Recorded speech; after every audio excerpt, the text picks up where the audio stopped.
여러분 잘 지냈죠? 오늘 우리 요한계시록 9장 말씀 같이 묵상하도록 하겠습니다. 제가 몇 구절 읽어드릴게요. 다섯째 천사가 나팔을 불 때 내가 보니 하늘에서 땅에 떨어진 별 하나가 있는데 그가 무저갱의 열쇠를 받았더라. 그들에게 이르시되 땅에 풀이나 푸른 것이나 각종 수목은 해하지 말고 오직 이마에 하나님의 인침을 받지 아니한 사람들만 해하라 하시더라. 그날에는 사람들이 죽기를 구하여도 죽지 못하고 죽고 싶으나 죽음이 그들을 피하리로다. 여섯째 천사가 나팔을 불 때 네 천사가 놓였으니 사람 3분의 1을 죽이기로 준비된 자들이더라.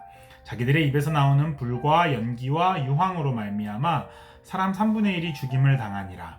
이 재앙에 죽지 않고 남은 사람들은 손으로 행한 일을 회개하지 아니하고 오히려 여러 귀신과 또는 보거나 듣거나 다니거나 하지 못하는 금, 은, 동과 목석의 우상에게 절하고 또 그 살인과 복술과 음행과 도둑질을 회개하지 아니하더라. 아멘. 여러분, 우리가 종말의 시대를 살아간다는 것은 심판의 시대를 살아간다는 의미입니다. 예수님께서 처음 이 땅에 오실 때 그때부터 예수님께서 다시 오실 때까지 이 땅은 하나님의 심판이 계속해서 이어지고 있습니다. 그리고 최후의 심판이 있을 거죠. 그런데 종말의 시대를 살아간다는 것은 성도들에게는 심판에 대한 두려움이 아닙니다. 오히려 성도들에게는 소망이 있고 또 위로가 있는 거죠.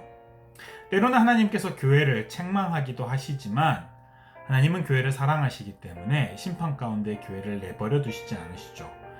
그래서 종말의 시대를 살아가면서 성도들은 오히려 하나님 나라에 대한 소망을 가질 수 있고 세상이 심판받는 것을 바라보면서 세상에 대한 헛된 소망을 갖지 않을 수 있게 되는 거죠.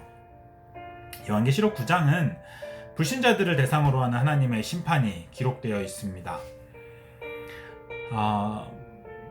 지금 최후의 심판이 있기까지 예수님께서 이 땅에 다시 오실 때부터 다시 오실 때까지 하나님의 심판이 계속되고 있는데 구원받은 자들의 숫자가 채워지기까지 이 최후 심판은 잠깐 유예가 되어 있는 거죠. 그리고 하나님의 때가 차고 구원받는 자의 숫자가 다 채워지면 예수님께서 이 땅에 다시 오셔서 최후의 심판을 하실 겁니다. 우리가 요한계시록 6장부터 8장까지는 모든 사람들이 함께 당하는 이 종말 시대에 채워진 하나님의 심판에 대해서 기록이 되어 있었습니다. 그런데 요한계시록 9장에 이르러서는 이제는 불신자들을 대상으로 한 하나님의 심판이 기록되어 있습니다. 그래서 오직 이마에 하나님의 인침을 받지 아니한 사람들만 해하라고 말씀합니다. 그리스도인들은 이 심판에서 면제되어 있는 거죠. 하나님이 이 심판에서 보호하신다는 거죠. 그럼 요한계시록 9장에 나와 있는 불신자들을 대상으로 한 하나님의 심판이 뭘까? 두 가지인데 하나는 5번째 나팔, 하나는 6번째 나팔, 이렇게 두 가지의 나팔이 불려집니다. 5번째 나팔이 울릴 때에 무저갱에서 황충이 올라옵니다. 그리고 그 황충이 사람들을 아주 고통스럽게 하는 거죠. 얼마나 고통스러웠냐면 사람들이 죽고 싶어 합니다. 근데 죽지도 못합니다. 그 정도로 고통스러운 거죠.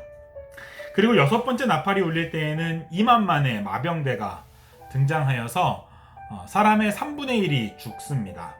여기서 3분의 1이 죽는다는 것은 어떤 특정 사건이 벌어져서 그 특정 사건 때에 사람들이 동시에 3분의 1이 죽는다는 의미는 아닐 가능성이 높습니다. 여기서 3분의 1이라는 의미는 하나님께서 사람들을 죽음에 내어놓으시는 죽음으로 심판하시는데 모든 사람들을 다 죽음으로 내몰진 않는다, 이런 의미입니다. 일부만 죽음의 심판에 놓인다. 그래서 나중에 보면 이 죽음에서 살아남는 사람들이 있는 거죠. 동시에 성경에서 3분의 1이라 이런 개념은 완전한 심판을 의미합니다. 그게 에스겔 5장에 등장하거든요. 그러니까 하나님께서 3분의 1에 해당하는 사람들에 대해서, 불신자들이죠, 그들에 대해서 완전한 죽음을 내리신다라는 겁니다. 종말의 역사 속에서 불신자들은 죽고 싶어도 죽지 못하는 고통 가운데 놓이는 거죠. 또 하나님의 심판 가운데 회복할 수 없는 완전한 죽음을 경험하게 됩니다. 이러한 고통과 죽음이 예수님께서 승천하신 이후로 지금까지 계속해서 반복되었고 더 중첩되고 더 강화되고 있는 중입니다. 그리고 최후의 심판에서 이것이 클라이막스에 달하게 될 거죠. 그런데 이쯤 되면 이렇게 하나님의 심판을 보면 사람들이 회개해야 되잖아요. 그래서 사람들이 회개하지 않습니다. 그 옛날 바로도 하나님의 심판을 보면서 회개하지 않았던 것처럼 이 고통과 죽음에서 살아남은 사람들이 하나님의 심판을 보면서도 회개하지 않습니다. 회개도 은혜거든요. 하나님의 은혜를 받지 못하면 회개도 할 수 없거든요. 그래서 이 불신자들은 회개할 은혜를 받지 못하고 여전히 귀신을 따르며 금과 은과 동과 목석의 우상에게 절을 합니다. 하나님을 두려워하지 않고 재물을 숭배하는 모습이죠. 그리고 여전히 살인하고 음행하고 도둑질하는 모습을 뉘우치지 않습니다. 오늘 우리 시대가 그렇죠. 코로나19로 인하여서 사람들이 고통을 당하고 사람의 지혜와 사람의 능력이 아무것도 아님을 경험하면서도 여전히 하나님을 두려워하지는 않습니다. 이것이 사람들의 모습이죠. 그리고 여전히 돈을 의지하고 여전히 폭력과 음란과 거짓말이 온 땅을 뒤덮고 있습니다. 이것이 하나님의 심판 앞에서도 회개하지 않는 불신자들의 모습입니다. 신자는 죄를 지으며 마음에 찔림이 있고 이 죄를 회개하며 뉘우치며 고치기 위하여서 발버둥을 치죠. 그러나 불신자들은 죄를 짓고 또 하나님의 심판을 경험하면서도 회개하지 않습니다. 이게 신자와 불신자의 차이이고 또 불신자들의 비극이죠. 사랑하는 여러분, 우리가 그리스도인으로 살아간다는 것이 얼마나 복된 일인지 모릅니다.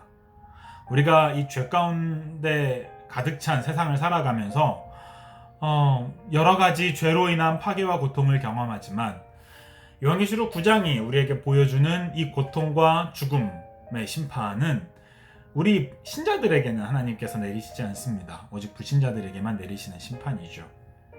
불신자들은 이 하나님의 심판 가운데 고통 속에 살다가 영원한 죽음으로 끝나게 되는 거죠. 그러나 우리 그리스도인들은 이 하나님의 심판에서 보호를 받는 사람들입니다. 그래서 우리는 영원한 하나님 나라의 소망을 가지며 살 수 있게 되죠. 사랑하는 여러분, 우리가 그리스도인이라는 것이 얼마나 감사한 일인지 한번 깊이 생각해 보기를 바랍니다. 우리에게 하나님의 심판이 면제되어 있음을, 그리스도의 피로, 어린 양의 피로 우리를 덮으셔서 하나님의 심판이 우리를 넘어가는 것을 기억하고 하나님 나라의 소망을 가지고 그리스도인으로서의 자긍심을 가지고 자존감을 가지고 감사하며 오늘 하루를 살 수 있는 여러분 되기를 바랍니다. 우리 같이 기도합시다. 하나님 아버지, 우리를 구원해 주셔서 감사합니다. 구원받을 자격이 없는 자들이지만 하나님의 은혜로 그리스도의 보혈로 구원받았음을 믿으며 감사를 드립니다. 하나님 아버지, 하나님의 심판이 면제되어 있음을 기억하며 심판을 두려워하며 살아가는 것이 아니라 하나님을 사랑하며 살게 하여 주시고 사람들을 사랑하며 살 수 있는 우리의 삶이 되게 하여 주옵소서.